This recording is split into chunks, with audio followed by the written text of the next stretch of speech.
చంద్రబాబు ఎప్పుడూ బీసీలను వాడుకొని వదిలేసే రకమని మండిపడ్డారు వైఎస్ఆర్సీపీ నాయకులు. ఎన్నికల ముందు వెనుకబడిన వర్గాలకు అనేక హామీలు ఇచ్చిన చంద్రబాబు అధికారంలోకి వచ్చి 2 ఏళ్లైనా అమలు చేయలేదు అన్నారు. బీసీల విషయంలో కూటమి ప్రభుత్వ తీరును నిరసిస్తూ ఆదివారం అనంతపురంలోని లలిత కళా పరిషత్తులో బీసీ గలం సభ నిర్వహించనున్నారు. వైఎస్ఆర్సీపీ అనంతపురం జిల్లా అధ్యక్షుడు అనంత వెంకటరామరెడ్డి ఆధ్వర్యంలో ఎమ్మెల్సీలు రమేష్ యాదవ్, భరత్, శివరామరెడ్డి, వైఎస్ఆర్సీపీ బీసీ విభాగం రాష్ట్ర వర్కింగ్ ప్రెసిడెంట్ రమేష్ గౌడ్ సభ ఏర్పాట్లను పరిశీలించారు. వాళ్ళు మటుకు బీసీలకు పెద్దపీట వేస్తామని చెప్పారు, కానీ బీసీలకు ఫస్ట్ వెన్నుపోటు కూర్చుందే ఈ కూటమి ప్రభుత్వం. మీరు అదే 2019 నుంచి 2024 వరకు చూస్తే ఒక కులం మతం పార్టీలు చూడకోకుండా అర్హతున్న ప్రతి ఒక్కరికి చెప్పిన సంక్షేమ పథకాలు అందించిన వ్యక్తి మా నాయకుడు వైఎస్ జగన్మోహన్ రెడ్డి గారు.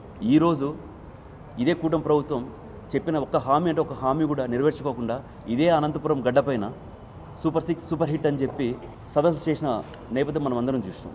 ఇదే ఉద్యోగాలు కల్పించే దాంట్లో ఏ కాన్స్టిట్యూన్సీ చూసినా బీసీలే ఎక్కువ శాతం. ఈ ఉద్యోగాల్లో కూడా ఎక్కువ బీసీలకు వస్తుంది. ప్రైవేటైజేషన్ చేసి బీసీలకు వెన్నుపోటు వచ్చిన ప్రభుత్వం లేదా బీసీలకు వెన్నుపోటు వచ్చిన వ్యక్తి ఎవరైనా ఉన్నారంటే అది చంద్రబాబు నాయుడు. అయ్యా చంద్రబాబు గారు, మీరు ఏదైతే హామీలు చెప్పారో ఆ హామీలు నెరవేర్చమని చెప్పి మాత్రమే మేము డిమాండ్ చేస్తూ ఉన్నాం. బీసీ, ఎస్సీ, ఎస్టీ మైనార్టీలకు 50 సంవత్సరాలకే పెన్షన్ అని చెప్పారు. ఏ ఒక్కరికైనా ఈ రాష్ట్రంలో పెన్షన్ ఇచ్చారని ఈ సందర్భంగా అడుగుతూ ఉన్నాం. బీసీలకు రక్షణ చట్టం అని చెప్పారు ఎన్నికల ముందర. ఎన్నికలు గడిచిన ఈ 2 సంవత్సరాల కాలంలో బీసీల పైన పెద్ద ఎత్తున దాడులు, అరెస్టుల పేరుతో రాజకీయాలకే దూరం చేసేటటువంటి పరిస్థితులు ఈ రాష్ట్రంలో కల్పించారు.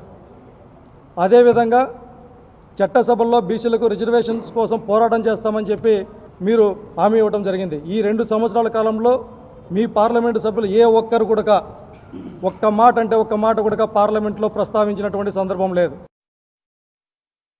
ఈ రాష్ట్రంలో కూటమి ప్రభుత్వం ఏర్పడిన తర్వాత బీసీల యొక్క అణచివేత ధోరణి కావచ్చు, లేకుంటే ఎన్నికల సమయంలో బీసీలకు ఇచ్చిన హామీల యొక్క వైఫల్యాల గురించి కూడా చర్చించి వారి యొక్క ఉన్నతి కోసం, బీసీల యొక్క ఉన్నతి కోసం ఈ ప్రభుత్వం పైన ఒత్తిడి తీసుకొని రావడానికి ఈ బీసీల యొక్క సదస్సులు కూడా ముఖ్యంగా కూడా చర్చించబడతాయి.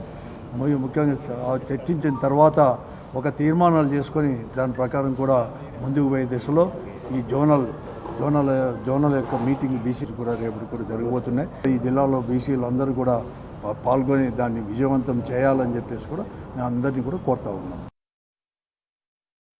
ఈ కార్యక్రమం బీసీ గర్జన అనే పేరుతో రేపు అనంతపురం జిల్లాలో జరగబోతున్న కార్యక్రమం ఈ 2 సంవత్సరాలలో బీసీలపై జరిగిన దాడులు కావచ్చు, వివిధ రకాల ఇబ్బందులు కావచ్చు, సంబంధం లేని వాటి కేసుల్లో ఇరికిచ్చి జైళ్లకు పంపడం కావచ్చు, చాలామంది మీద దాడి చేసి ఎన్ని కుటుంబాలను వీధి పడే పరిస్థితి కల్పించిన విషయాల మీద కావచ్చు.